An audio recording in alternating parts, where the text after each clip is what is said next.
क्या आपने कभी सोचा कि जब पूरी दुनिया भारत के खिलाफ खड़ी थी तब कौन सा देश हमारी ढाल बनकर खड़ा हुआ था। दुनिया की राजनीति में कहा जाता है कि न कोई पक्का दोस्त होता है और न ही कोई पक्का दुश्मन, सब अपने मतलब के साथी होते हैं। लेकिन भारत और रूस की दोस्ती इस नियम का सबसे बड़ा अपवाद है। आखिर क्यों रूस को भारत का सबसे भरोसेमंद और पक्का दोस्त कहा जाता है?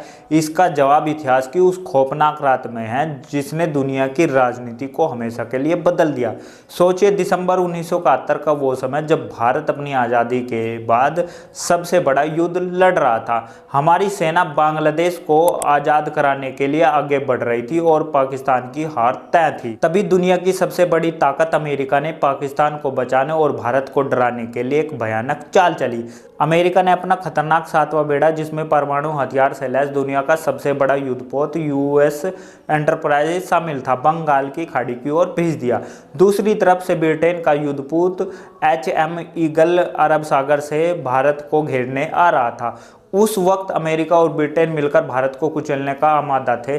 तब भारत ने अपने सच्चे दोस्त सोवियत संघ यानी रूस की तरफ देखा। बिना एक पल गवाए रूस ने अपना प्रशांत बेड़ा भारत की रक्षा के लिए भेज दिया। रूसी एडमिरल व्लादिमीर कुग्यालियाकोव के नेतृत्व में रूसी पनडुब्बियां पानी के ऊपर आ गई और अमेरिका बेड़ी का रास्ता रोक दिया। रूस का साफ संदेश था कि अगर भारत पर हमला हुआ तो अंजाम बहुत बुरा होगा। इस एक घटना ने रूस को हर भारतीय के दिल में संकटमोचक बना दिया। आज के इस वीडियो में हम भारत और रूस के इसी अटूट रिश्ते के इतिहास की शुरुआत से लेकर आज तक बिल्कुल आसान भाषा में समझेंगे। नमस्कार, मैं हूं रवि। अक्सर लोग सोचते हैं कि भारत और रूस का रिश्ता 1947 में शुरू हुआ था, लेकिन सच तो यह है कि कूटनीतियाँ, संधियाँ और हथियार खरीद से बहुत पहले ही दोनों देशों के लोग एक दूसरे से जुड़ चुके थे। वास्को डी गामा के भारत आने से लगभग 30 साल पहले एक बहुत ही साहसी रूसी व्यापारी अपनाशी निकितन भारत आए थे। 1940 के दशक में उन्होंने अपना लंबा और खतरनाक सफर शुरू किया था। रास्ते में उन्होंने लूटा भी गया, लेकिन वो रुके नहीं। 1971 में वो भारत के पश्चिमी तट चोल पहुंचे। उन्होंने भारत में करीब 3 साल बिताया और यहाँ के राजाओं, व्यापार और रीति रिवाजों के बारे में अपनी डायरी में लिखा, जिसे a journey beyond the three seas कहा जाता है। इसके लगभग 300 साल बाद यानी 18वीं सदी के आखिर में एक और रूसी घुमक्कड़ और संगीतकार गेरासिम लेबेदेव भारत आए। वो कलकत्ता में बस गए। लेबेदेव ने वहाँ के एक टीचर गोलकनाथ दास से बंगाली और संस्कृत सीखी और बदले में उन्हें वायलिन सिखाया। लेबेदेव का सबसे बड़ा काम था 1795 में भारत का पहला यूरोपीय स्टाइल का थिएटर बनाना। उन्होंने नाटकों का बंगाली में अनुवाद किया और पहली बार स्थानीय बंगाली कलाकारों के साथ नाटक पेश किया। अंग्रेजों को यह पसंद नहीं आया और उन्होंने लेबेदेव को बर्बाद करके वापस रूस भेज दिया। लेकिन इन कहानियों से पता चलता है कि दोनों देशों का रिश्ता कितना पुराना है। भारत के आज़ाद होने से कुछ महीने पहले ही 13 अप्रैल 1947 को भारत और सोवियत संघ ने आधिकारिक तौर पर अपने रिश्ते शुरू कर दिए थे, लेकिन शुरुआत में कोई खास गर्मजोशी नहीं थी। इसका मुख्य कारण था रूस के तत्कालीन तानाशाह जोसेफ स्टालिन। स्टालिन भारत की आज़ादी को शक की नज़रों से देखते थे। उन्हें लगता था कि भारतीय नेता पूंजीवादियों के साथ मिले हुए हैं, इसलिए 1953 तक दोनों देशों के बीच रिश्ते बहुत ठंडे रहे। दूसरी तरफ भारत के प्रधानमंत्री जवाहरलाल नेहरू बहुत दूरदर्शी थे। उन्हें पता था कि दुनिया 2 गुटों में बंट चुकी है और शीत युद्ध शुरू हो चुका है। नेहरू नहीं चाहते थे कि भारत किसी एक गुट का मोहरा बने, इसलिए उन्होंने कूटनिरपेक्ष आंदोलन शुरू किया। इसका मतलब यह नहीं था कि भारत दुनिया से कट गया, बल्कि भारत अपने फैसले खुद लेना चाहता था। लेकिन अमेरिका को यह बात पसंद नहीं है। अमेरिका ने पाकिस्तान को अपना मोहरा बनाया और उसे हथियार देने लगा। ऐसे में अपनी सुरक्षा के लिए भारत को रूस के साथ मजबूत रिश्ते बनाने बहुत जरूरी हो गया था। 1953 में स्टालिन की मौत के बाद निकिता खुर्शेव रूस के नए और ताकतवर नेता बने। उन्होंने अपनी पुरानी नीतियां बदली और भारत जैसे आज़ाद देश से दोस्ती बढ़ाने का फैसला लिया। जून 1955 में प्रधानमंत्री जवाहरलाल नेहरू रूस के दौरे पर गए। रूस में उनका ऐसा स्वागत हुआ जैसा कि किसी बड़े हीरो का होता है। लाखों रूसी लोग सड़कों पर उनका स्वागत करने आए। इसके जवाब में उसी साल के अंत में निकिता खुर्शेव भारत आए।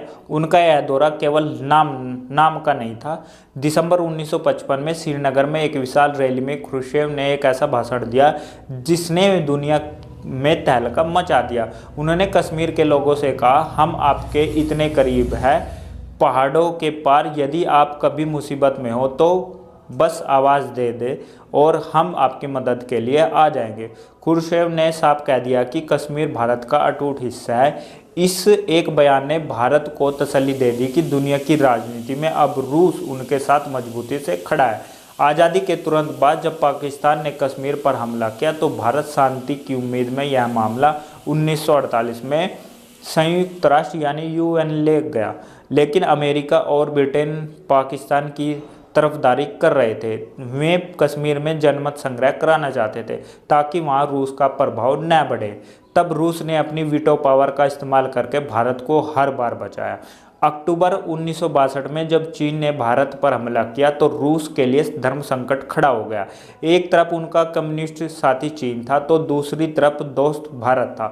उस समय भारत दुनिया में अमेरिका और रूस के बीच क्यूबा मिसाइल संकट भी चल रहा था। इसलिए शुरू में रूस चुप रहा, लेकिन बाद में रूस ने खुलकर भारत का साथ दिया। इस युद्ध ने भारत को सिखाया कि उसे अपनी सेना को आधुनिक बनाना होगा। जब अमेरिका और ब्रिटेन ने भारत को अच्छे हथियार देने से मना कर दिया तो रूस आ गया। साल 1962 में रूस ने भारत को अपने लड़ाकू विमान MiG-21 देने का समझौता किया। सबसे अच्छी बात यह है कि रूस भारत में ही इन विमानों को बनाने की इजाज़त और तकनीकी देने को तैयार था।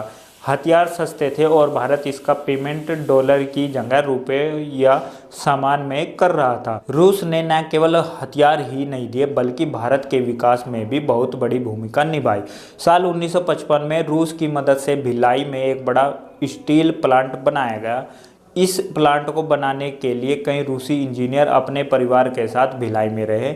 वहाँ का माहौल ऐसा था कि रूसी इंजीनियर भारतीय त्योहार मनाते थे और राज कपूर का गाना मेरा जूता है जापानी, सर पे लाल टोपी रूसी, फिर भी दिल है हिंदुस्तानी गाकर नाचते थे। इसके बाद ONGC, भेल और बोकोरो प्लांट स्टील जैसी बड़ी कंपनियों भी रूस ने अपनी मदद से बनवाई। 1965 में पाकिस्तान ने कश्मीर हथियार के लिए फिर हमला किया। लाल बहादुर शास्त्री के नेतृत्व में भारत ने करारा जवाब दिया। इस बार रूस ने शांति दूत का काम किया। रूसी प्रधानमंत्री अलेक्सी कोसिगिन ने जनवरी 1966 में लाल बहादुर शास्त्री और पाकिस्तानी राष्ट्रपति अयूब खान को ताशकंद बुलाया। वहां दोनों देशों के बीच ताशकंद समझौता हुआ और युद्ध रुक गया, लेकिन दुख की बात रही कि समझौते के कुछ ही घंटों बाद शास्त्री जी का निर्धन हो गया। 1971 का साल इस दोस्ती का सबसे बड़ा मील का पत्थर है। पूर्वी पाकिस्तान में पाकिस्तान सेना के जुल्म से परेशान लाखों शरणार्थी भारत आ रहे थे। प्रधानमंत्री इंदिरा गांधी के सामने बड़ी चुनौती थी। अमेरिका के राष्ट्रपति रिचर्ड निक्सन पाकिस्तान का खुलकर साथ दे रहे थे। भारत दुनिया में अकेला पड़ गया। तब 9 अगस्त 1971 को इंदिरा गांधी ने एक मास्टर स्ट्रोक खेला और भारत और रूस ने 20 साल की शांति, मित्रता और सहयोग संधि पर हस्ताक्षर कर दिए। इस संधि में लिखा गया कि अगर भारत पर कोई हमला करेगा तो रूस तुरंत उसकी मदद करने के लिए आ गएगा। जब भारत और पाकिस्तान में युद्ध शुरू हुआ और भारत जीतने लगा तो अमेरिका ने अपना 7वां बेड़ा बंगाल की खाड़ी में भेज दिया। भारतीय नौसेना इसके सामने बहुत छोटी थी। तभी रूस ने अपनी परमाणु पनडुब्बियां को प्रशांत महासागर में भेज दिया। रूसी नौसेना ने अमेरिका का रास्ता रोक लिया और उन्हें पीछे हटने को मजबूर कर दिया। इस मदद से भारतीय सेना ने पाकिस्तानी सेना से सरेंडर करवा लिया और बांग्लादेश आज़ाद हो गया। साल 1980 के दशक में भी रूस ने खुद मदद की। 1985 में मिखाइल गोर्बाचेव रूस के नेता बने। राजीव गांधी और गोर्बाचेव ने मिलकर 1986 में ऐतिहासिक दिल्ली घोषणा पत्र पर हस्ताक्षर किए, जिसका मकसद दुनिया को परमाणु हथियार से मुक्त कराना। साल 1988 में कुंडन कुलुम में परमाणु ऊर्जा संयंत्र लगाने में का फैसला हुआ। अंतरिक्ष में भी 1984 में भारत के पहले अंतरिक्ष यात्री राकेश शर्मा रूसी अंतरिक्ष यान से ही स्पेस गए थे। दिसंबर 1991 में सोवियत संघ टूट गया और 15 अलग अलग देशों में बंट गया। यह भारत के लिए एक बड़ा झटका था, क्योंकि हमारा सबसे भरोसेमंद दोस्त अब पहले जैसा मजबूत नहीं रहा था। उस समय रूस की अर्थव्यवस्था भी बुरी तरह संकट में थी और कई मुश्किलों का सामना करना पड़ रहा था। इसका असर भारत पर भी पड़ा। सबसे पहले पुराने कर्ज को लेकर विवाद शुरू हो गया। दोनों देशों के बीच इस बात पर मतभेद था कि पुराने कर्ज का भुगतान किस दर पर किया जाए। इसके अलावा भारतीय सेना के पास मौजूद रूसी हथियारों के लिए जरूरी स्पेयर पार्ट मिलने भी लगभग बंद हो गए थे, जिससे सेना को परेशानी होने लगी। इसी दौरान भारत को अपने अंतरिक्ष कार्यक्रम के लिए क्रायोजेनिक इंजन और उससे जुड़ी तकनीक की भी जरूरत थी। रूस भारत को यह तकनीक देने के लिए तैयार भी था, लेकिन 1993 में अमेरिका ने रूस पर भारी दबाव बनाया कि वह भारत को यह तकनीक न दे। आखिरकार रूस को तकनीक देने से पीछे हटना पड़ा। हालांकि उसने भारत को कुछ तैयार इंजन जरूर दिए। इसके बाद भारत ने हार नहीं मानी और अपने वैज्ञानिकों की मेहनत से खुद का स्वदेशी क्रायोजेनिक इंजन विकसित कर लिया। इन सभी मुश्किलों के बावजूद भारत ने रूस का साथ नहीं छोड़ा। उस समय रूस आर्थिक संकट से जूझ रहा था। भारत ने सुखोई लड़ाकू विमानों की खरीद के लिए रूस को एडवांस भुगतान किया। इससे रूस की कई फैक्ट्रियां बंद होने से बच गई और हजारों वैज्ञानिक और इंजीनियरों की नौकरी सुरक्षित रही। फिर साल 2000 में व्लादिमीर पुतिन ने राष्ट्रपति बनने के बाद दोनों देशों के रिश्तों में एक नया मोड़ आया। भारत और रूस की दोस्ती फिर से मजबूत होने लगी और धीरे धीरे यह रिश्ता एक विशेष रणनीतिक साझेदारी में बदल गया। आज दोनों देशों की दोस्ती सिर्फ हथियारों की खरीद बिक्री तक सीमित नहीं है। अब भारत और रूस मिलकर नई तकनीक और रक्षा उपकरण भी बना रहे हैं। इसका सबसे बड़ा उदाहरण ब्रह्मोस मिसाइल है, जिसे दोनों देशों ने मिलकर विकसित किया है। यह दुनिया की सबसे तेज क्रूज मिसाइलों में गिनी जाती है। जब अमेरिका और पश्चिम देशों ने भारत पर दबाव बनाने की कोशिश की, तब भी भारत ने रूस से S-400 एयर डिफेंस सिस्टम खरीदा, क्योंकि यह देश की सुरक्षा के लिए बेहद जरूरी था। इसी तरह AK-203 राइफलों का निर्माण अब उत्तर प्रदेश के अमेठी में किया जा रहा है, जिससे भारत में ही आधुनिक हथियार बनाए जा रहे हैं। दोनों देशों की साझेदारी रक्षा क्षेत्र में आगे ऊर्जा और अंतरिक्ष तक पहुंच चुकी है। भारत रूस से बड़ी मात्रा में कच्चा तेल खरीद रहा है। वहीं भारत के महत्वाकांक्षी गगनयान मिशन के लिए भारतीय अंतरिक्ष यात्रियों की ट्रेनिंग भी रूस में कराई गई है। यानी सोवियत संघ के टूटने के बाद चाहे कितनी भी मुश्किलें आए, भारत और रूस की दोस्ती बनी रही है। समय के साथ यह रिश्ता मजबूत हुआ और आज भी दोनों देश एक दूसरे के सबसे भरोसेमंद साझेदार गिने जाते हैं। फरवरी 2022 में रूस और यूक्रेन के बीच युद्ध शुरू हुआ। अमेरिका और यूरोप ने रूस पर कड़े प्रतिबंध लगा दिए और भारत पर दबाव डाला कि वह रूस का विरोध करे, लेकिन भारत ने अपनी विदेशी नीति पर चलते हुए बैलेंस बनाकर रखा। भारत ने किसी भी निंदा प्रस्ताव में रूस के खिलाफ वोट नहीं दिया। प्रधानमंत्री मोदी ने पुतिन से साफ कहा कि यह युद्ध का नहीं, लेकिन भारत ने अपनी दोस्ती भी निभाई। पश्चिमी देशों से कटने के बाद रूस ने अपना तेल सबसे सस्ते दाम पर भारत को देना शुरू किया। इससे भारत को काफ़ी फायदा हुआ।